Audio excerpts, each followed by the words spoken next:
안녕하세요. 아로니안입니다. 오늘은 지난 시간에 뒤이어서 더 수어사이드 스쿼드에 나오는 여러 캐릭터들 중에서 몇몇을 더 소개해 볼까 합니다.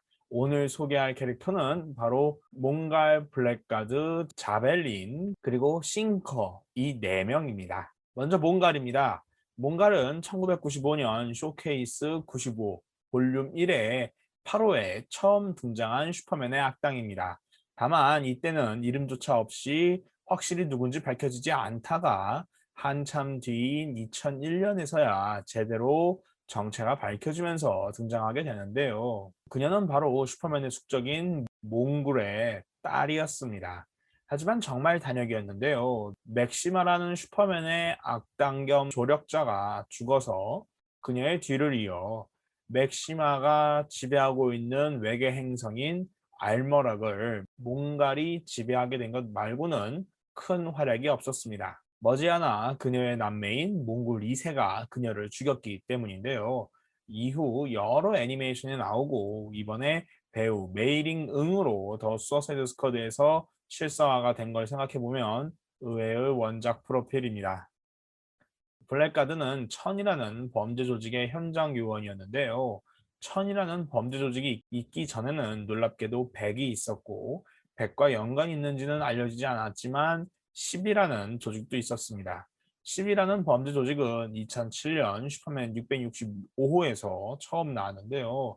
10이 무엇인지 작중에서는 정확히 설명되지 않으며 그저 클라크 켄트와 지미 올슨의 우정이 어떻게 만들어졌는가를 보여주는 악역일 뿐이었습니다. 다만 10이라는 조직이 인터갱이라고 하는 아포콜립스의 다크 사이드를 숭배하는 지구의 범죄 조직과 관련이 있다는 암시만 있었을 뿐이죠. 그러나 백은 오히려 훨씬 전에 나왔습니다. 1970년에 코믹스에 데뷔한 범죄 조직으로 작중에서 1462년 스페인의 아라곤으로 도망친 100명의 남녀들로 시작이 되었습니다. 이들 중 29명은 사망했고 71명만 살아남았는데요. 그 71명은 29명을 기억하기 위해서 조직의 이름을 백으로 만들었습니다. 이들은 과학, 연금술, 그리고 밀교를 이용해서 영생을 꿈꿨고 아주 괴상한 해결책을 찾게 되는데요. 그들이 지금까지 살아왔던 땅을 소유하고 그 땅의 세입자들을 들여보내서 그 세입자들이 내는 부정적인 감정들을 먹으면 영생을 할 수 있다라는 것을 알게 된 것이죠. 이렇게 영생의 방법을 찾아온 백은 세월이 지나서 계속 이어졌고 그중 한 명이 미국의 메트로폴리스의 할렘 지역, 즉 수어사이드 슬럼에 자리를 잡게 됩니다. 수어사이드 슬럼을 시작으로 미국 전역으로 백의 세력이 확장되었고 슈퍼맨과 블랙 라이트닝이라는 히어로가 이들과 싸우게 됩니다. CW의 블랙 라이트닝에도 나오는 토비아스 웨일은 블랙 라이트닝의 유명한 악당인데요. 백의 메트로폴리스 지구의 리더로 등장을 합니다. 그러다 어느 미국 상원 의원이 백에 속하게 되고 그가 새로운 방향성과 비전을 제시하면서 조직이 백에서 천으로 정체성을 바꾸게 됩니다. 이 천이 인터겐과 연관이 있는 것으로 암시가 되기도 하는데요.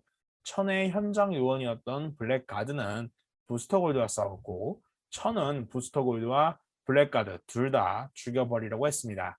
그러자 블랙가드가 탈출해서 부스터 골드를 돕고 천과 싸우게 됩니다. 이 때문인지 블랙가드는 수어사이드 스쿼드의 멤버가 되는데요. 하지만 정작 수어사이드 스쿼드 임무 중에 알링 장군이라는 악당에 의해 살해당하게 됩니다. 다음은 자벨린입니다. 자벨린은 1984년 그린랜턴 173호에서 처음 등장한 악당으로 그린랜턴과 싸웠습니다. 전 자벨린 독일 국가대표였던 그는 무슨 이유에선지 은퇴 후 자벨린을 이용한 범죄를 하게 되는데요. 그의 놀라운 자벨린 실력은 그를 초임 못지않게 위험한 악당으로 만들었으며 자벨린을 변형시켜서 만든 다양한 종류의 무기들은 그를 더욱 강력한 적으로 만들었습니다. 갱단을 고용한 그는 무리를 이끌고 용병이 되었는데요. 페리스 항공의 신형 제트기를 훔치려다가 그린랜턴과 싸우게 되고 결국은 체포가 됩니다. 그가 그린랜턴과 싸울 수 있는 것은 이 당시에만 하더라도 그린랜턴의 약점이 바로 노란색 그 자체에 있었기 때문이죠. 즉 노란색만 보면은 그린랜턴은 힘을 못 썼던 것입니다. 이후 그는 수어사이드 스쿼드에 들어가서 사면이나 감형을 누렸는데요. 당시에는 워 오브 가즈라는 이벤트가 있었습니다. 여기서 아만다 월러는 키르케를 공격하라고 수어사이드 스쿼드를 보냈고 자벨린은 보기 좋게 죽음을 당합니다. 그러나 무슨 이유에선지 2005년에 데드샷 미니 시리즈에서 다시 나오게 되는데요. 데드샷을 죽이라고 돈을 받은 용병 중 하나로 나오지만 보기 좋게 죽음을 당합니다. 그러나 그는 살아있었던 것인지 2006년 체크메이트 시리즈에서 다시 수어사이드 스쿼드의 멤버로 등장을 합니다.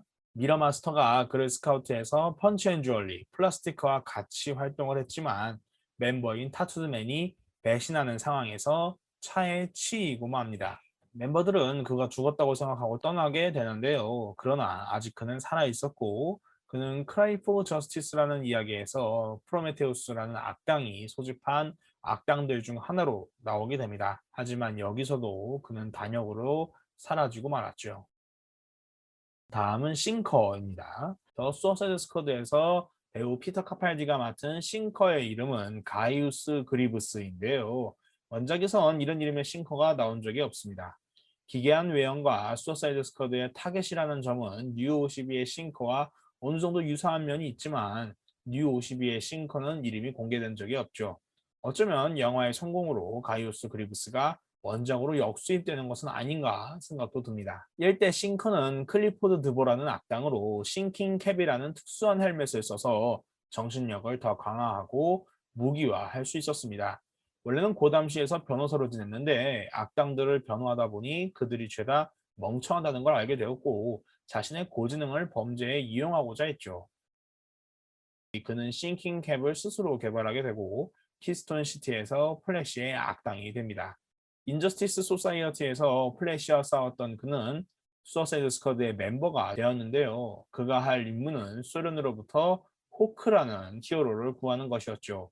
하지만 이 팀에 있던 위즐이 그를 싫어했고 위기가 터지자 위즐이 곧바로 싱커를 죽입니다.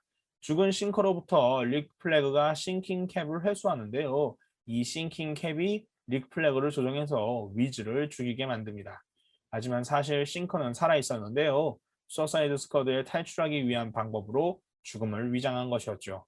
그는 이후 착해져서 제이 게릭 플래시와도 친해지지만 결국 암 때문에 머지않아 죽음을 맞이하게 됩니다. 2대 싱커는 클리프 카마이클이라는 이름의 학생으로 파이어스톰 로니 레이먼드의 학창시절 라이벌이었습니다. 학교 폭력도 서슴지 않고 저질렀던 클리프는 로니 레이먼드가 큰 부상을 입을 줄 알면서도 그가 쓸 풋볼 헬멧에 특별한 장치를 해놓고 그가 추락하기만을 기다렸습니다. 그러나 그 헬멧은 공교롭게도 그의 사촌이 착용하게 되었고 클리프는 자신의 학교 폭력으로 사촌이 죽는 걸 보게 되죠. 이후 미쳐버리게 된 클리프는 정신병동에 수감되어 치료를 받게 되는데요. 무슨 이유에선지 1대 싱커의 싱킹 캡으로 치료를 받게 되고 이 과정에서 싱커가 되었습니다. 싱커로서 그는 아만다 월러와 오라클을 죽이려다가 수어사이드 스쿼드에 합류하게 되는데요. 몇 번의 임무 후에 탈출해서 새로운 파이어스톰인 제이슨 러쉬를 괴롭히려고 했습니다. 제이슨 러쉬 안에 로니 레이먼드가 아직 남아있다는 걸 알게 되자 다른 악당들과 힘을 합쳐서 아주 제대로 파이어스톰을 패배시키려고 했죠. 하지만 제이슨 러쉬가 싱킹 캡을 이용해서 2대 싱커를 식물인간으로 만드는데 성공하고 맙니다. 그러나 그는 훗날 회복하게 되고 아만다 월러의 새로운 수어사이드 스쿼드에 다시 합류하게 되는데요. 여기서 아일링 장군을 위해 아만다 월러를 배신하지만 킹 패러데이에 의해 총상을 맞고 사망하게 됩니다. 3대 싱커는 데스 코너라는 이름의 고담시에 나타난 정신조작 능력자인데요. 무슨 이유에선지 배트맨만은 그의 능력에 영향을 받지 않았고 배트맨은 싱커가 고위층, 상류층을 세뇌해 끔찍한 범죄를 저지르고 있다는 것을 발견합니다. 이후 배트맨이 3대 싱커를 맡게 되죠. 4대 싱커는 JSA, 저스티스 소사이어티가 새로운 기지를 뉴욕에 만들었을 때 멤버이자 천재 과학자인 미스터 테라픽이 만든 AI로 나옵니다. 미스터 트라픽은 자신의 뇌파와 싱킹 캡을 이용해서 저스티스 소사이어티 전용 AI 헬퍼를 개발한 것인데요. 그러다 우리가 다 예상하듯이 울트론처럼 악당을 만들고 말았습니다. 이 싱커 AI는 홀로그램으로 외형을 만들고는 자니 소로우라는 악당이 만든 팀 인저스티스 소사이어티에 합류하게 됩니다. 나중에 그가 패배하자 그는 사이버 공간으로 도망쳤는데요. 이후 키스톤 시티에 가서 시민들 모두를 조종해서 강해지려다가 플래시와 사이보그의 협공으로 패배하게 되고 사이버 공간으로 다시 도망가게 됩니다. 인피니트 크라이시스에선 시크릿 소사이티 오브 슈퍼빌런즈에서 활약을 했으며 이후 체크메이트에서 미스터 테라픽의 비숍으로 활동하기도 했습니다. 리버스 이후 DC 유니버스 체제에서는 리전 오브 줌이라고 하는 플래시의 악당들 팀에 등장을 했습니다. 뉴 52에서는 무명의 싱커가 나왔는데요. 어떤 연유에선지 초능력을 갖게 되었고 정신력을 강화해서 크라임 신디케이트가 지구를 지배할 것을 알고는 스스로 범죄자가 되어서 감옥에 수감이 됩니다. 그렇게 해서 크라임 신디케이트를 만나려고 했던 것이죠. 싱커는 크라임 신디케이트를 돕는 조건으로 오막의 몸을 달라고 조건을 걸었는데요. 그의 정신력이 그의 신체를 약화시키고 있었기 때문입니다. 그래서 그는 아만다 월러로 사람들이 자신을 인식하게 만들어서 그만의 수어사이드 스쿼드를 만들게 되죠. 이런 단역들 혹은 마이너한 캐릭터들이 영화에서 어떻게 나올 것인지 정말 기대가 됩니다.